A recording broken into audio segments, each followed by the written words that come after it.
여러분 안녕하십니까? 오늘 함께 말씀을 나눌 본문은 에베소 1장 17절로 19절까지 말씀이 되겠습니다.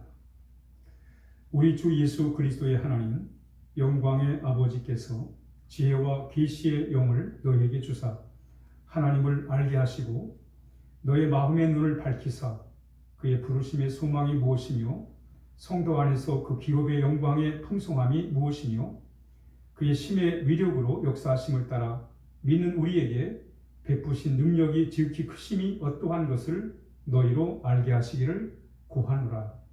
아멘. 우리 찬송가 310장 함께 부르겠습니다.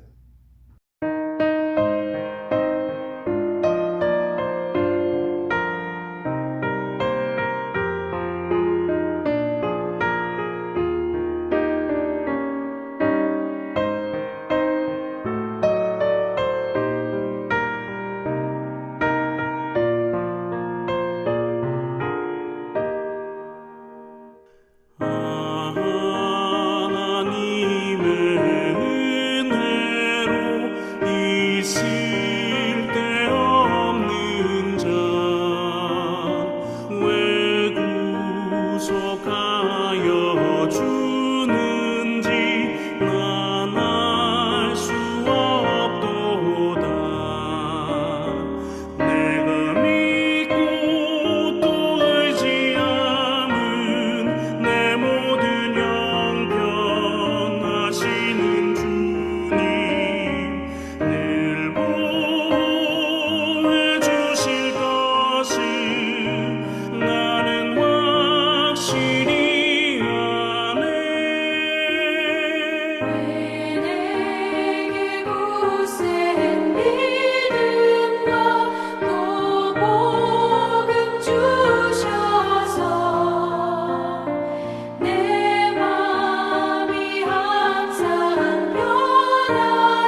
우리가 이 세상을 살아가면서 참 지혜도 필요하고 지식도 필요합니다.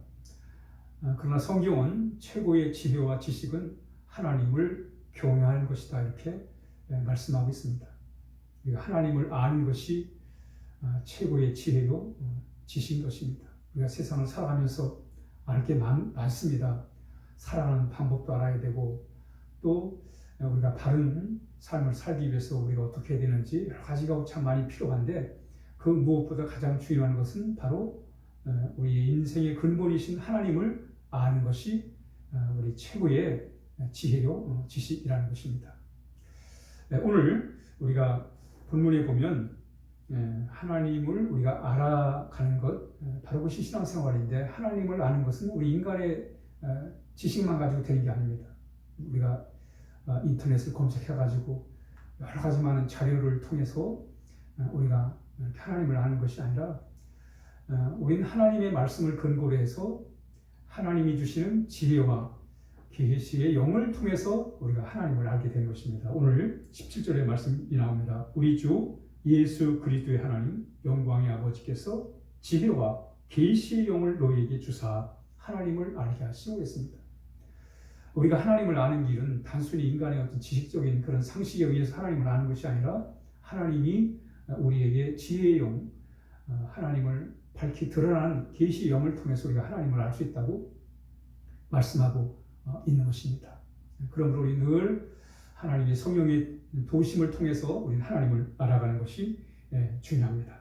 그리고 우리 늘 하나님 앞에 기도해야 돼요. 우리 영적 눈이 뛰어들도록 우리가 하나님 앞에 기도를 해야 할 것입니다. 여러분, 하나님을 알게 되면 우리 영적 눈이 밝아진다고 말씀합니다.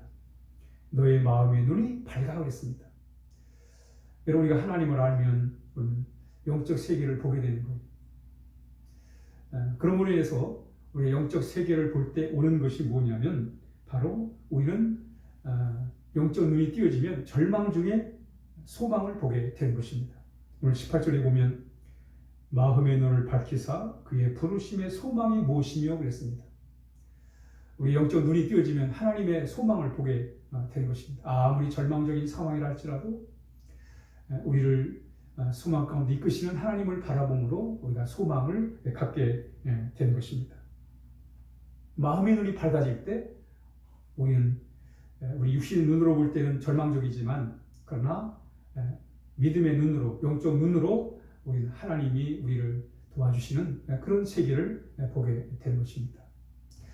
그 이스라엘이 남북으로 갈라졌을 때 이 북쪽의 아람 나라가 북이스라엘을 수시로 침략을 해가지고 괴롭혔습니다.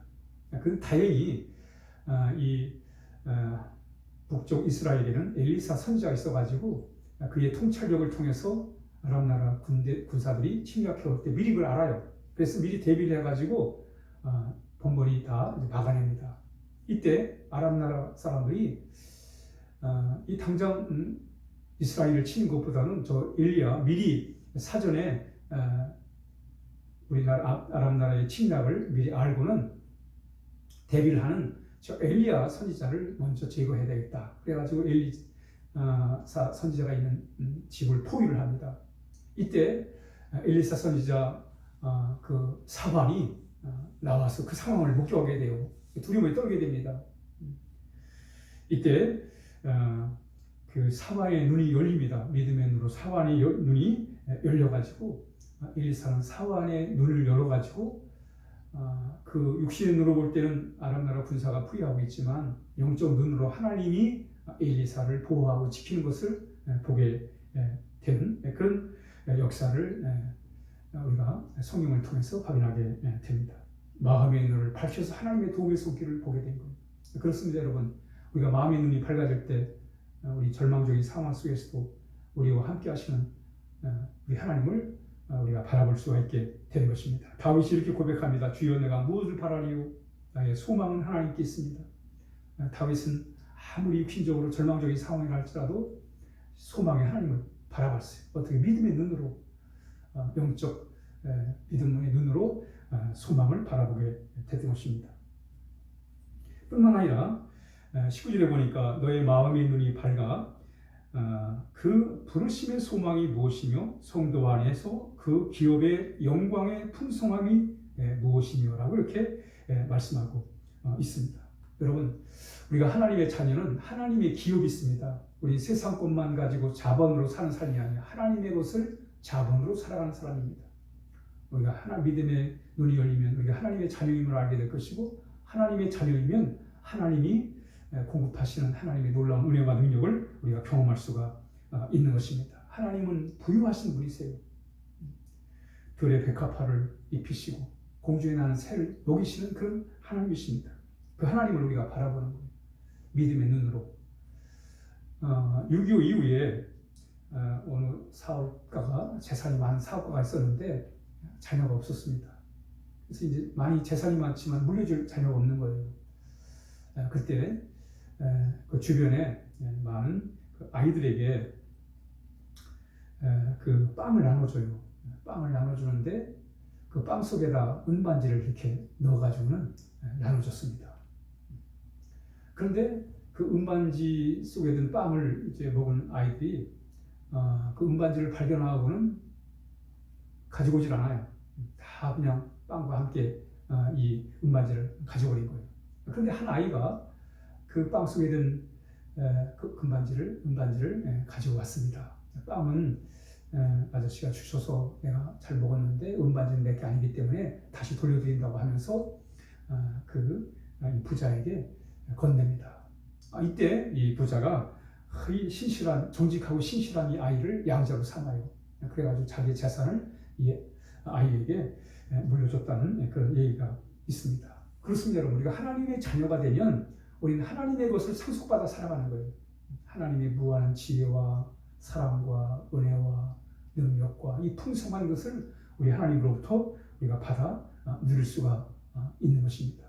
뿐만 아니라 우리는 하나님 영적 눈이 띄어졌을 때 우리는 하나님의 능력을 보게 되는 거예요. 에베소 1장 19절에 그의 힘의 강력으로 역사하심을 따라 믿는 우리에게 베푸신 능력의 지극히 크심이 어떠한 것을 너희로 알게 하시기 원한다고 했습니다. 우리 영적 눈이 띄어질 때 하나님의 능력을 보게 되는 거예요. 그리고 그 능력을 힘입어 우리가 살아갈 수가 있는 것입니다. 우리 힘으로만 살 수가 없습니다. 그러나 하나님이 언제나 나와 함께 하시고 나를 지켜주시고 붙잡아 주신다는 믿음을 가질 때 우리는 그 힘을 입어가지고 우리가 세상을 살아갈 수가 있습니다. 오늘 하나님 앞에 기도해야 되겠습니다. 하나님, 나의 믿음의 눈을 열어주십시오. 영적 눈을 열으셔서 주님의 세계를 보게 하시고 주님을 알게 하시고 소망을 보게 하시고 또 하나님의 풍성하신 귀한 것들을 보게 하시고 또 하나님의 능력을 힘입어 살게 해주십시오 라고 우리가 기도할 때 우리가 정말 우리가 하나님의 자녀로서 복된 삶을 살게 될 것입니다. 기도하겠습니다. 하나님 아버지, 감사합니다. 주님께서 이렇게 때를 따라 영향하신 말씀을 주셔서 감사합니다. 하나님, 우리 영의 눈을 열으셔서 우리 아버지를 보게 하시고 또 우리가 아무리 절망적인 상황이라 할지라도 그 속에 역사하신 하나님을 통해 소망을 보게 하시고 하나님의 풍성하신 은혜를 경험하게 하시며 또 하나님이 공급하신 능력을 우리가 힘입어 살아갈 수 있도록 인도하여 주옵소서. 예수님의 이름으로 기도하옵나이다. 아멘.